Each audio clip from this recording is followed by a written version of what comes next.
natin ngayon mga kapatid ang dalawang lolang hindi lamang young at heart, kundi talaga namang mga young talaga, bagets na mga lola. Sina Miss Jacqueline Jose at si Cheska Inigo. Nasagot na ni Cheska to kanina so I'll ask Jacqueline to answer. You still welcome the idea of being taken care of naman, na magka-love life uli? You're still very young. No, I'm not young anymore. No, but you're beautiful and you look good. Hindi na. I'm not hoping anymore. Kasi ang feeling ko, tatlo na yung nangangailangan sa akin. I'm sure mas kailangan ako ng tatlong ito kaysa ng isang taong papasok sa buhay ko.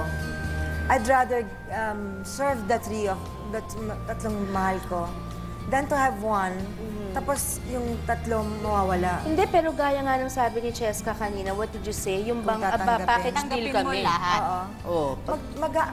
Possessive yung mga anak ko eh. Okay. Akin kasi hindi masyado. Hindi masyado.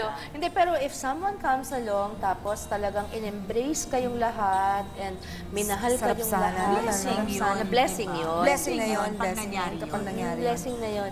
Okay, for the two of you, how has lolahood changed you as a person? Ches. Ako, I think I've become even more patient.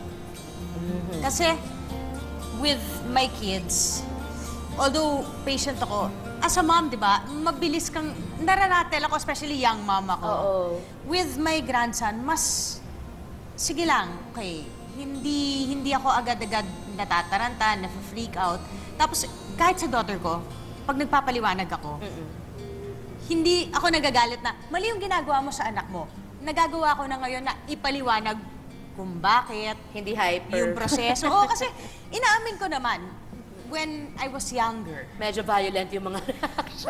ganun talaga, no! Ganon. Ngayon, parang, huwag mong pagagawa sa anak mo yan kasi ganito, kasi ganyan. But I've become much more patient. I've become, I think, wiser also, no? In the way that kinakausap ko yung kids. Ikaw naman, Ako Jack. hindi, mas double dun sa baby. Mas double yung sa Oo, baby. yung talagang, Okay. pagka-colic ko siya nung infant pa, so yung sumusuka tapos di makahinga. Andy! Oh, ikaw yung nagpapanik. Ako yung nagpapanik. Oo. Ma, okay lang yan. Siya Ay, yung siya ganon. yun. How has it changed your relationship with your daughters? Yung pagiging young lola mo, tapos young mother sila. Eto, surprisingly, mas hindi na kami nag-aaway ngayon. Talaga? Kasi, She understands. nung bata pa siya, nung teenager siya, Diyos ko, always, palagi kaming nag-aaway, nagka-clash, palagi kami nagdi-disagree, kasi hindi niya nakikita yung nakikita ko bilang magulang. Ngayon, pag nag-uusap kami, even when it concerns her, iba na yung tingin niya sa buhay, iba na yung pananaw niya. So, mas madali kami nagkakaintindihan. We don't fight as No more much as we na. used. We still do, sometimes, but Siyempre, that's normal. not the way we did when she was younger. Right. You, Jack. Well, unfortunately, medyo nagka-clash kami ngayon kasi Umpisa niya. Oo. Well, unfortunately. Parang nagsisi ako, ba't ako nagtanda? hindi kasi parang she knows everything. Kasi nga sa Lalo sa na ngayon dahil computer, nag-internet. oo. Sa internet, parang alam mo, yung mga traditional na nalalaman ko sa nanay ko, no, sa pagpapalaki ng bata, lahat mali. Paano tayo tumunta ng ganito na? Sabi ko, bakit mali? No, kasi it says on the internet that you have to blah, blah, blah. Yeah. The Kasi- internet can be helpful, but it's... Kasi during her pregnancy, nagtaka rin ako, ang dami niyang alam, ha? Lahat, alam niya talaga na. Pero you have to give it to her on her own. Oh, dahil inaaral naman niya Nagre-research talaga siya, on her diba? own, habang nagtatrabaho naman ako. Pero hindi naman necessarily mali lang. Oo, mali lahat. Hindi, at saka di ba kasi sa internet, hindi naman yung Oo. mga beliefs natin bilang Pilipino. Bilang Marami Pilipino. tayong ganun, di ba? Anong malay nila sa malunggay? Wala Kaya nga, yun, ha? oo, wala. Anong malay nila sa malunggay para lumaming gatas mo? Sa internet yun, di nila alam yun. Atin lang yun. Masyado siyang alam niya kung ano yan. Actually, yung colic tsaka yung pagka-umiiyak, Mami, baka ganito.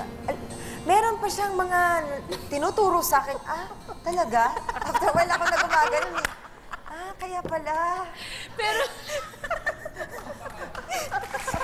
Sabi niya, tsaka, hindi nakakatuwa doon. Nag-agree din siya ganito yan, mami, when you have to feed her, you have to blah, blah, blah, blah, ganyan, ganyan. Tapos you have to dapa her, tapos put her legs sa diamond position. Pero yung para siya relationship niyong mag-ina, hindi lang tungkol sa baby. Para kaming magkaibigan ni Andy kasi eh. Tapos, ay, ganun pala, kaya pala sige. Tuwan-tuwa ako sa itsura mo. Well, oo. Okay. Tsaka yun talaga nakikinig ako sa kanya. Nung mga anak siya, tinawagan niya ako, panik na panik ako. Don't worry, mommy, it's gonna be alright. I think my water broke. I'm gonna go to the hospital na. I know you're, nasa taping ako I'll meet you there. Nasa Ganon. lupa ako. Tapos bago siya pumasok sa operating room, kasi CS Teka muna. She brought her... Yes. Teka, minaneho niya sarili Hindi, niya. may driver yan. Okay, may driver. Tapos, naka-ready yan. O ha, driver. Anytime, pagka ganyan, may instruction naman. May bag doon na, beba, OA ako. Sobra akong OA. Siya si Ready ka kalmado. na. Ngayon, Siya si nasa relax. taping ka. Nasa taping ako, nag-text siya. Text siya, tawag ako, babe, are you okay? What? Ganyan, ganyan. What do you want me to do? Ganyan, ganyan. Go. Okay, this is what you do. Go to Ninang, blah, blah. Yeah, mommy, yeah, I'm okay. I'm gonna go na. Papapuntahin ko na lang si Ninang. But I'll go ahead. Ganyan, ganyan. I think my water broke. Oh my God, your water broke. Ganyan, ganyan. Teka, nasa lipa ako. Ang layo-layo ko. Ganyan, ganyan. Tapos, So, pagdating mo, hindi pa siya nanganganak. hindi pa ako pinapakap eh. Nag-shoot pa rin ako. Oo. Joel eh, lamangan. Pero at least di ka pupuyatin. At saka, nung hapon na, Nanay naman, ko yun. Oo, naawa naman. Oo. Pinakawala naman ako. But finally, pagpunta mo sa ospital, Lumabas na. oh, Nakita na ng TV Patrol bago ko pa makita.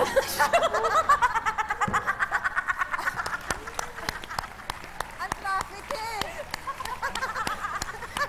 Nauna pa yung buong bayan na nakakita. tsaka yung katwiran niya, ang traffic Ang eh. traffic sobra. Hindi ako mapakali sa kotse ko. Talagang, Diyos ko, inabot pa talaga ako ng 4 hours. Anyway, Ito naman, ano yung hindi na makarecover. Pero ito naman, kung merong isang bagay na hindi nyo nabigay o nagawa sa anak ninyo na gusto nyo namang ibigay sa apo nyo, ano yon? Ako yung languages. Kasi yung mga anak ko, nung bata pa sila, ang daming opportunities to learn Chinese, to learn Spanish. Hindi ko masyadong pinush. So, meron sa school, hindi sinasalita sa bahay. Tapos yung ibang friends ko, may system sila. Si caregiver, Tagalog. Si daddy, French. Si mommy, English. Yung mga bata nakikita ko, nung tumanda, very fluent sila. Yung mga anak ko, hindi. yung tanong mo kanina, feeling ko si Andy ang magbibigay. Kasi si Andy, sinasabi ko sa kanya, learn French, Spanish sa UP, lapit lang natin. Noon ayaw niya, ngayon Uy, gusto kahit sa niya... internet pwede. Oo, ngayon gusto niyang ibigay kay Ellie. Yun daw yung regret niya na hindi Should. siya nakinig sa akin. Yes, because asset yan. Oo. Asset yan Tapos talaga. ang gusto niyang maging accent ni Gabriel, British, Oh, di ba? London. Sabi ko, teka, yung maid natin, Bisaya. Tapos, sabi ko, sure ka? Lang isang language lang, itulog ka. Alam mo ba nanonood ng face-to-face yan? Sabi ko, si Yaya. Ang nangyayari, British, Bisaya, Tagalog, English. Ayan. Anyway, hindi pa po tapos ang ating masayang kwentuhan kasama ang dalawang bagets na lola natin. Magbabalik pa po kami kasama mo, kapatid.